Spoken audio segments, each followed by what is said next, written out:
बेटा आप पढ़ाई करने आए हो, मूवी देखने नहीं आए हो। मूवी नहीं चल रही कि आप बैठे हो आराम से और टीचर पढ़ा रहा है। आपको कलम घिसनी पड़ेगी, हाथ चलाना पड़ेगा बेटा। Study 12 hours a day.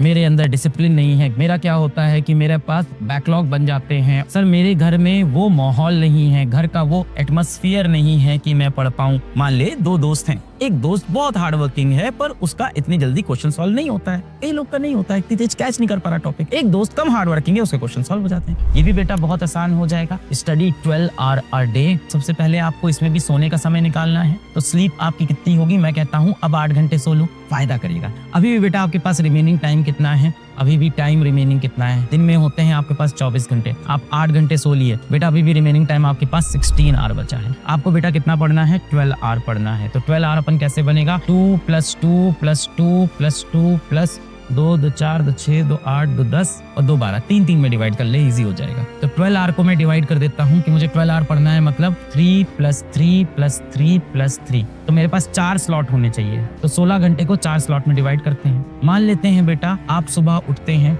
You wake up at 8 AM। कोई बेटा हो सकता हो बच्चा 6 बजे उठे, कोई हो सकता हो 10 बजे उठे, अपने हिसाब से अपना बना लेना। 8 घंटे सो रहे हैं। ये जो बच्चा है रात को 12 बजे सोया है, सुबह 8 बजे उठ गया है। अब इसके पास दिन भर में 16 घंटे हैं, जिसमें 12 घंटे पढ़ाई करनी है। तो अब मैं इस 16 घंटे को बेटा 4 स्लॉट्स में डिवाइड कर देता हूँ। इस 16 घंटे को 4 स्लॉट्स में मैं डिवाइड करता हूँ।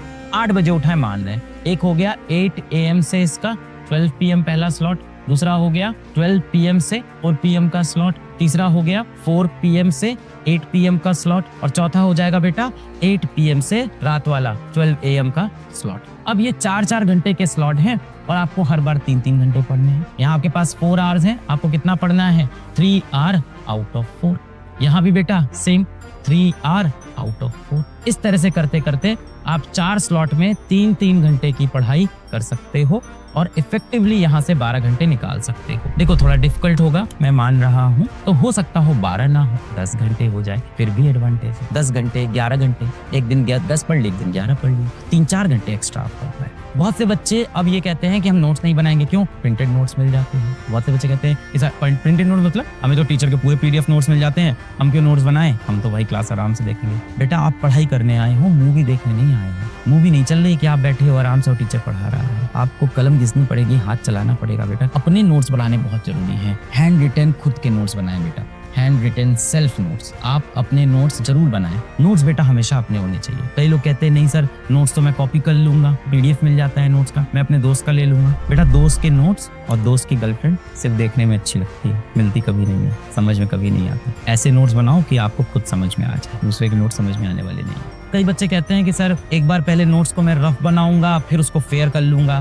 पहले एक बार रफली बनाएंगे, फिर क्लास के बाद उसको फेयर करेंगे। कई बच्चे ऑफलाइन कोचिंग करते हैं कि हम यहाँ रफ नोट्स बनाएंगे, घर जाके फेयर करेंगे। बेटा आप सिर्फ समय बर्बाद कर रहे हैं। एग्जाम में आपकी हैंड राइटिंग के नंबर नहीं मिलते, थैंकफुली। तो आपके पिताजी चाहे आपको कितना डांटें कि कचरे जैसी राइटिंग है, कूड़े जैसा लिखता है, तुम्हारे अक्षर एकदम गंदे लगते हैं, कोई फर्क नहीं पड़ता बेटा। आपका एग्जाम तब भी निकल सकता है, आप डॉक्टर बन सकते हो, IIT बन सकते हो। तो जितने भी लोगों की गंदी बुरी हैंड राइटिंग है, हम सब जीत सकते हैं। मैं भी आपके साथ हूँ, बहुत गंदी हैंड राइटिंग है, मैं बहुत क्रिटिसाइज होता था। तो बेटा रफ को वापस फेयर करना, ये सब नहीं करना है। सिर्फ ऐसे नोट्स बनाने हैं जो आपको खुद समझ में आ जाए। कई बच्चे कहते हैं कि हम पेपर बचाएंगे, ज्यादा पेपर नहीं वेस्ट करेंगे, एक ही पेज में घुसा के चिपका के लिखेंगे। नहीं बेटा, पेज दे के लिखिए ताकि आपका वापस रिवाइज करने का मन हो, अपने नोट्स पढ़ने का मन हो। वरना एक पेज आपने खोला, पूरा भरा हुआ है, उसके अंदर 4 क्वेश्चन 6 क्वेश्चन एकदम दबा के लिखे हुए हैं, डर लगेगा भाई पेज पढ़ने। अगर पेज अच्छे से लिखा होगा, खुला होगा, जगह होगी, हैंडराइटिंग अच्छी हो या गंदी, उससे फर्क नहीं पड़ता। स्पेस तो आप दे सकते हो ना, कंजूसी तो भाई आपके यहाँ है। तो सेव पेपर बाद में कर लेंगे, एनवायरमेंट के लिए कुछ बना लेंगे, पर जगह छोड़ के बेटा आप आराम से लिखिए ताकि रिवाइज करते वक्त प्रेशर ना बने। एग्जाम में आपको सिर्फ 2 चीजें याद रहती है, ये बात मेरी याद रखना। सिर्फ 2 चीजें याद रहती है। पहली वो जो हमने कम से कम 4 बार रिवाइज की हो, कम से कम। दूसरी वो जो हमने एग्जाम से 1 रात पहले या 2 दिन पहले पढ़ा। बाकी बेटा अगर आपने कोई चीज खूब अच्छे से पढ़ी है, उस पर 200 क्वेश्चन सॉल्व किए हैं उस टॉपिक के, और आपने अगर उसको 1 या 2 बार रिवाइज किया है साल भर में, और एग्जाम के पास रिवाइज नहीं कर पाए, बेटा आप नहीं कर पाओगे उसका क्वेश्चन। और आप अंदर से फ्रस्ट्रेट होगे कि मैंने यार 200 क्वेश्चन लगाए थे यार, उसके कितने difficult question, HC Verma sir की किताब के सवाल करके थे, DPP की थी, असाइनमेंट भी कर लिया था, नोट्स भी पढ़ा था, पर अब एग्जाम में क्वेश्चन क्यों नहीं रहे? क्योंकि आपने बेटा रिवाइज नहीं किया। तो हमेशा याद रखना बेटा कि आपको रिवीजन करना होगा कम से कम 4 से 5 बार हर चीज का। देखो ये इतना टफ नहीं है अगर आप रोज करोगे।